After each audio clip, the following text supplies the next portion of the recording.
Olá, maternal, tudo bem? Hoje nós iremos fazer uma fogueira com as nossas mãos.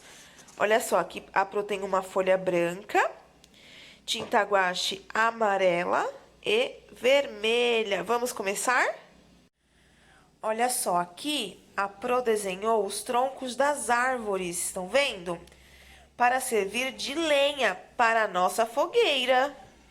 Agora, ó, a Pro passou tinta guache na mão. Vamos carimbar na folha? Vamos carimbar nossa mão na folha, maternal. Olhem só! Agora nós iremos retocar o desenho com o pincel.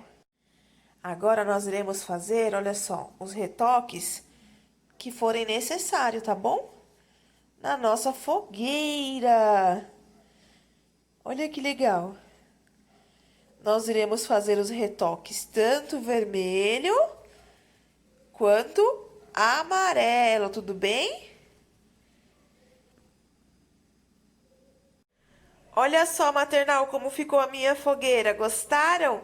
Agora vamos enfeitar toda essa folha com as decorações da festa junina?